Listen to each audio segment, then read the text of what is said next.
Bueno, primero que todo agradecer la oportunidad y el interés. Estoy contento de haber visto cómo están saliendo las cosas, ver que hay tanta participación de los estudiantes. La verdad es que ha sido bonita la experiencia. Así que, bueno, gracias por eso. Les voy a hablar hoy día sobre minería de datos. La verdad es que, o data mining, que suena más llamativo, ¿cierto? La verdad es que, primero, fue difícil para mí preparar la charla porque no sabía muy bien cómo afrontar la presentación. Si era mejor hablarles de la técnica, si era mejor hablarles de los problemas, si era mejor hacer algo general. Al final, pensando en que iba a haber un público bien diverso, la verdad es que preparé algo quizás un poco más divulgativo, un poco más simple, así que les pido que si alguien tiene alguna duda más específica me la haga al final de la presentación.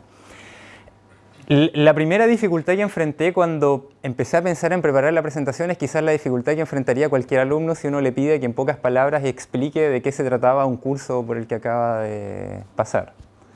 Y es que, ¿cómo defino minería de datos? Claro, quizás yo tomé el curso de inferencia, de data mining, de geoestadística, de series de tiempo y soy capaz de ocupar muchas de las herramientas, soy capaz de resolver varios de los problemas que vi en el curso, pero si me pedían explicar en pocas palabras qué es lo fundamental de la disciplina, la verdad es que es quizás una pregunta que no es tan trivial, ¿ya? Bueno, Roberto ya me ganó un poco porque les dijo básicamente que data mining es un conglomerado, un montón de técnicas de distintas áreas, ¿cierto? Eso es. Pero el ejercicio que quise hacer es, bueno, yo sé ocupar algunas técnicas de data mining, entonces, ¿cómo ocupando esas técnicas puedo tratar de descubrir lo que es data mining? Bueno, ocupando técnicas de data mining, particularmente lo que se llama text mining, minería de texto, uno le puede preguntar a Internet qué cosa es data mining, ¿ya? Entonces, si uno hace la pregunta a la red de qué es data mining y ve las palabras que aparecen con mayor frecuencia en los sitios de Internet que hablan de data mining, uno obtiene esto que se llama word cloud, donde el tamaño de cada palabra tiene que ver con la frecuencia con la que aparece esa palabra en el texto, ¿ya? Entonces, por supuesto que data mining aparece mucho, pero uno ve también que aparecen otras palabras ahí, ¿ya? Entonces, bueno, por supuesto que hay que hacer la búsqueda en inglés, ¿cierto? Porque hay mucha más información en inglés que en español. Una vez que uno hace eso, uno se da cuenta que hay ciertas palabras que aparecen más, o sea, tienen un tamaño más grande dentro de la nube. Hay algunas particulares que tienen que ver quizás con algunos métodos, pero de las que están aquí, yo rescaté algunas. Por ejemplo, obviamente data, mining, información, ¿cierto? Conocimiento está por ahí también, descubrimiento, escondido, extracción, útil, proceso, base de datos, grande, ¿ya? Entonces, eso es data mining, según Internet, ¿ya? Por supuesto que eso es medio confuso y como que no nos ha dicho mucho, ¿cierto? Pero uno puede hacer el ejercicio ahora de tratar de ordenar estas palabras en una frase de modo que eso tenga sentido. Y eso es lo que hice y así llegué a la siguiente definición. Entonces, data mining, según la red, es el proceso de descubrimiento y extracción de información útil desde grandes conjuntos de datos con la finalidad de generar conocimiento, ¿ya? Eso es escribir esto, ¿cierto? Darle sentido a ese conjunto de palabras. Bueno, debo decir que data mining es básicamente una disciplina que, como dijo Roberto, abarca o utiliza herramientas donde confluyen herramientas de muchas otras disciplinas. Entonces, de una u otra forma, si le preguntan qué es data mining a alguien de ciencias de la computación, va a decir, bueno, ciencia de la computación, el data mining es una parte de ciencia de la computación. Si le preguntan a alguien de estadística, quizás data mining es un área, una rama de la estadística, si le preguntan y así, ¿ya? Entonces, la verdad es que no hay mucho consenso respecto a las definiciones. Otras definiciones que encontré por ahí, que son estándar también, tiene que ver con la extracción no trivial de información implícita, previamente desconocida y potencialmente útil desde un conjunto de datos, o exploración y análisis mediante medios automáticos o semiautomáticos de grandes volúmenes de datos con el objetivo de obtener patrones significativos. De todas formas, se identifican ciertos conceptos que son súper importantes y de los que se han venido hablando tanto en las exposiciones de ayer como en las de hoy día. Decano, la directora regional del INE y así en adelante, todos hemos hablado, Mauricio también cuando habló del programa de posgrado, todos hemos hablado un poco de, primero, grandes volúmenes de datos. Esa es una palabra, o una frase, ¿cierto?, que se ha escuchado mucho en estos días. Y lo siguiente, que fue algo que también recalcó mucho el decano ayer, es que algo que es fundamental y que es común también a las tres definiciones es que necesitamos extraer información potencialmente útil aquí con el objeto de obtener patrones significativos y el anterior con la finalidad de generar conocimiento. ¿Ya? Entonces, el data mining, además de ser herramientas que nos permitan trabajar con grandes volúmenes de datos, ¿cierto? Ejecutar análisis para datos que sean súper variados, etc. Lo importante y el objetivo fundamental es que estamos buscando tomar esos datos, convertirlos en información y a partir de ahí generar conocimiento. No basta solamente con saber tratar esos datos. Ya lo importante es cómo ahora el conocimiento que ganamos con el tratamiento nos permite lograr algo, nos permite tomar una decisión ya respecto a algún tema. ¿Qué cosas no son data mining? Porque hablamos de grandes volúmenes de datos, es súper fácil confundirse. Por ejemplo, buscar un número de teléfono en un directorio gigante de toda la gente que está en el mundo no es data mining, ¿ya? Eso no es data mining. Eso es simplemente un problema de búsqueda. Yo necesito encontrar un determinado registro, eso no es data mining. Por ejemplo, si le pregunto a Google información respecto a la tienda Amazon o respecto a una cierta imagen o al resultado de un partido, eso tampoco es data mining. De nuevo, eso es búsqueda, no es data mining, ¿ya? ¿Qué cosas sí podrían ser data mining? Me pasó miles de veces, esto debería estar acá arriba y no sé por qué cada vez que guardaba la presentación volvía a aparecer ahí abajo. Por ejemplo, descubrir si ciertos nombres son más comunes en una determinada zona del país. Por ejemplo, ¿cuál es el nombre más común en Concepción? ¿O es que Pedro, Pablo, Juan es más común en Coronel que en Punta Arenas? O ese tipo de cosas podría ser considerado como data mining. O por ejemplo, tengo una serie de documentos, el registro de una biblioteca, y lo que quiero es agrupar todos los registros, todos los documentos, todos los libros, todos los artículos, todos los diarios respecto a su contenido. Entonces, tener algún sistema automático que me permita categorizar todos esos documentos de acuerdo al contenido, ¿ya? De manera, como dije, de manera automática. Eso sería data mining. Bien. Se ha hablado mucho de, bueno, debo decir también que muchas de las imágenes que tengo acá no las generé yo, sino que las tomé prestadas de la red, ¿ya? Se ha hablado mucho de grandes volúmenes de datos y todos hemos dicho grandes volúmenes de datos en algún momento, pero ¿qué es grande? ¿Por qué grandes volúmenes de datos? ¿A qué nos estamos refiriendo con grandes? No hemos precisado nada en torno a eso, ¿está bien? Hay frases clichés que todos hemos escuchado sin duda, que es que, no sé, en los últimos 10 años, los últimos 15 años, la humanidad ha generado tanta información como en todo el resto de su historia. ¿Pero por qué? ¿De dónde viene eso? Bueno, claramente una fuente gigante de información y que también permite generar esa cantidad de información es Internet y las plataformas, por ejemplo, referente a redes sociales, ¿ya? En 60 segundos en el mundo, por darles una idea, por ejemplo, se suben más de 600 videos nuevos a YouTube en 60 segundos. Eso conforma más o menos más de 24 horas. Si las viera continuamente, todos los videos que se subieron en 60 segundos, me tomaría más de 25 horas verlos todos, ¿ya? ¿Qué más? Por ejemplo, hay alrededor de 700.000 búsquedas en Google por minuto, ¿ya? Hay, no sé, más de 70 dominios que se registran en el mundo. Hay igual alrededor de 700.000 actualizaciones de estado en Facebook. 700.000 por minuto. ¿Se imaginan la cantidad de información que tiene una actualización de estado en Facebook? Si ustedes ponen, ¡oh, me patearon! Eso es mucha información, ¿cierto?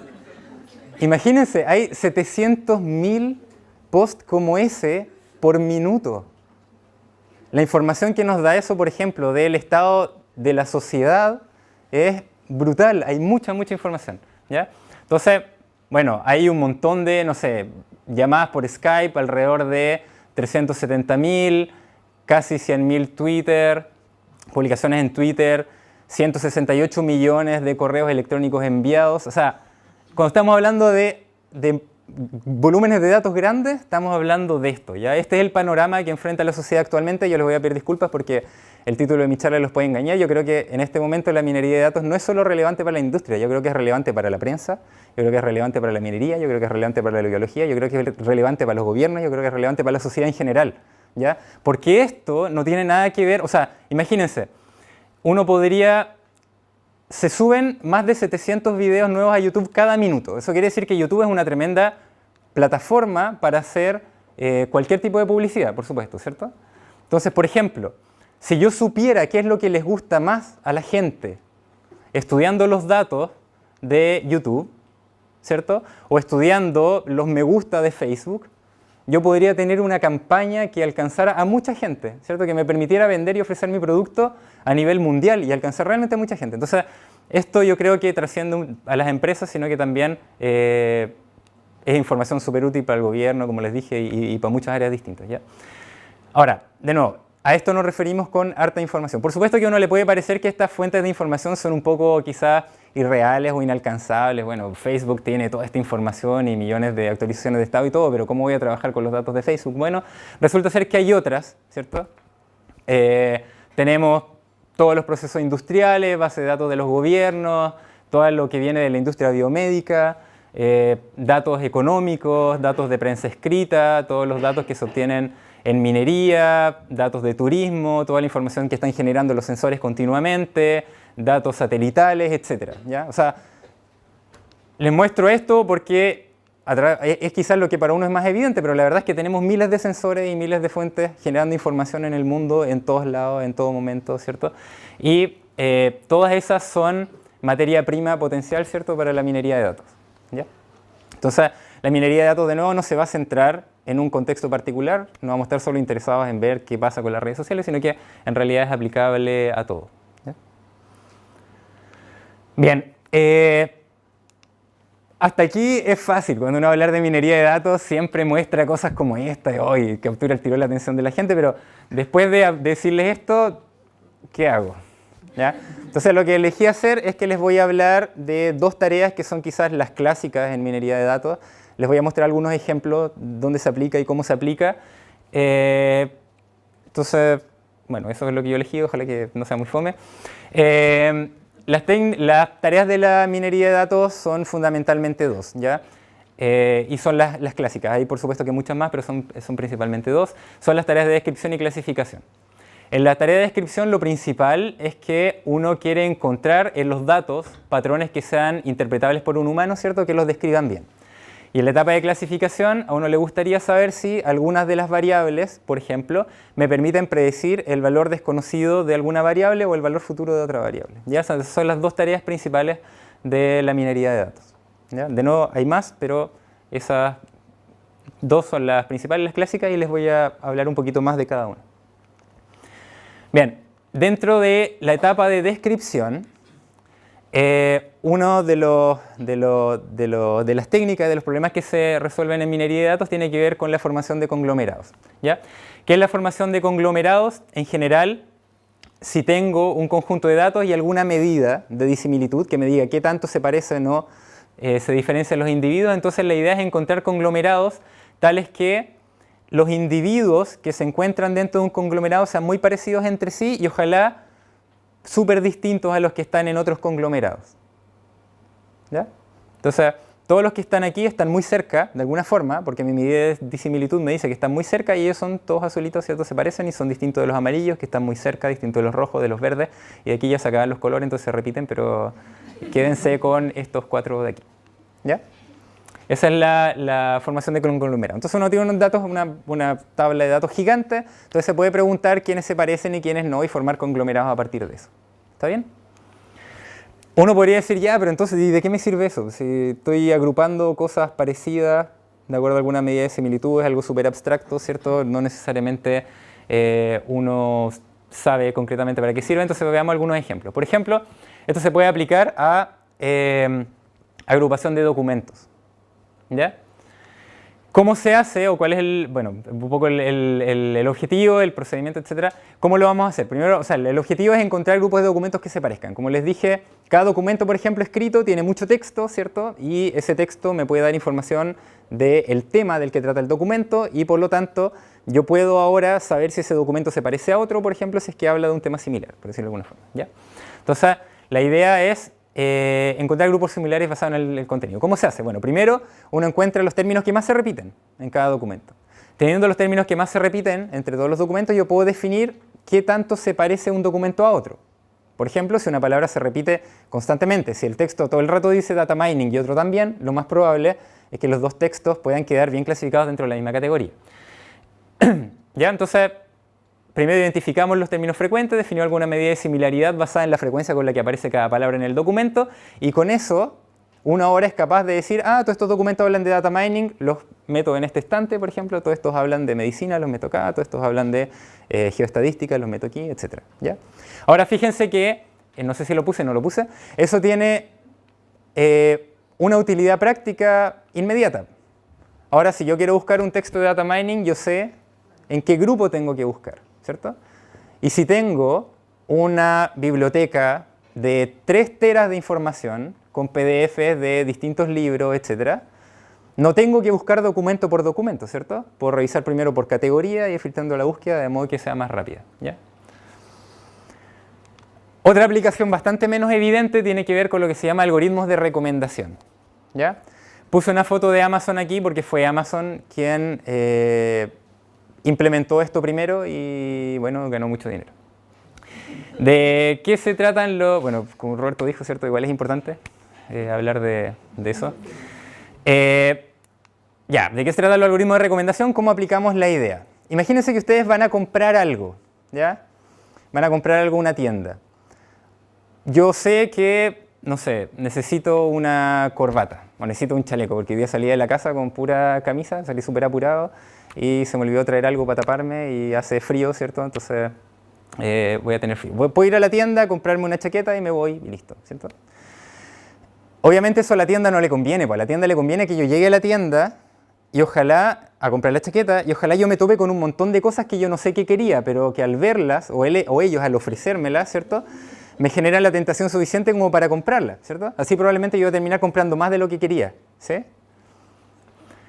¿Se han fijado que si se meten a buscar productos a Amazon, a Falabella, etcétera, otras tiendas, e incluso pasa con YouTube, ustedes se meten a comprar un producto a Amazon y abajo les sugiere productos? Por ejemplo, las personas que compraron esto también compraron y les muestra una lista de productos. O ustedes se meten a ver un video de YouTube y al lado derecho les muestra videos recomendados, ¿cierto? Y a quién no le ha pasado que uno se mete a ver algo súper puntual y termina toda la tarde viendo videos de YouTube porque apretáis otro y otro y otro y otro y todos te interesan. ¿Cómo hacen eso? Bueno, primero el objetivo de esto es encontrar clientes similares basados en su historial de compra para el problema de algoritmos de recomendación en el contexto de compras, porque en el contexto de YouTube es lo mismo, pero no son compras, ¿cierto? Entonces, imagínense que yo compré cosas en Amazon. Una vez que yo realizo la compra en Amazon, yo tengo que evaluar distintas cosas del producto, la durabilidad, la velocidad del despacho, la calidad del producto, el precio, distintas características. Por supuesto que hubo gente que compró el mismo producto que yo. Yo no soy la única persona que compró ese producto, ¿cierto? Amazon no es una tienda a nivel mundial, entonces mucha gente compró el producto. De toda esa gente que compró el producto, esa gente también lo evaluó. Y hay gente que evaluó ese producto con notas parecidas a las que le puse yo, ¿cierto? Ahora, mucha gente hizo lo mismo y esa gente también compraron quizás otros productos, ¿cierto? ¿Sí? Que yo no he comprado. Entonces, ahora, una vez que se identifican las evaluaciones, se le ofrece a cada cliente, entonces, un producto que haya comprado alguien que evalúe ese producto de manera parecida como lo hice yo. Se viene una persona parecida, se ve lo que le ha gustado a esa persona, entonces se me ofrecen esos productos a mí, ¿ya? Eso permite, por supuesto, ofrecer a un cliente productos que podrían interesarle con una alta probabilidad y así aumentar las ventas, con algo que se llama compra anticipada. La persona no sabía que lo quería, pero yo detecté que le podía gustar y se lo mostré antes. Ahora, con eso, Amazon logró subir las ventas en un trimestre de 9.9 billones de dólares a 12.83 billones. El tamaño de la letra les da una idea del orden de magnitud, ¿ya? Multipliqué esto por 29% para que me dé el más o menos tamaño de la letra. Es un 29% de aumento de las ventas en un trimestre. Es mucho dinero, mucho dinero, ¿ya? Sí, y la idea es súper simple, ¿eh? Uno ve, hace estos grupitos dependiendo de cuáles se parecen en las evaluaciones. Es súper simple, pero el aumento fue casi un 30%. Ahora, hablando de la clasificación, ¿cuál es la idea entonces ahora de los modelos de clasificación? Si tenemos un conjunto de registros que son datos con los que contamos descritos por ciertos atributos y pertenecientes a una clase, la idea va a ser construir un modelo que nos permita ahora predecir la clase de registros nuevos. Ya esa va a ser la etapa de clasificación. Me voy a apurar porque me parece que estamos medio corto de tiempo. Ya, entonces yo sé, por ejemplo, si ustedes compraron o no compraron un teléfono. Conozco información sobre ustedes, su edad, su sexo, dónde viven, su ingreso, etcétera. Toda la información con la que cuentan las empresas de retail.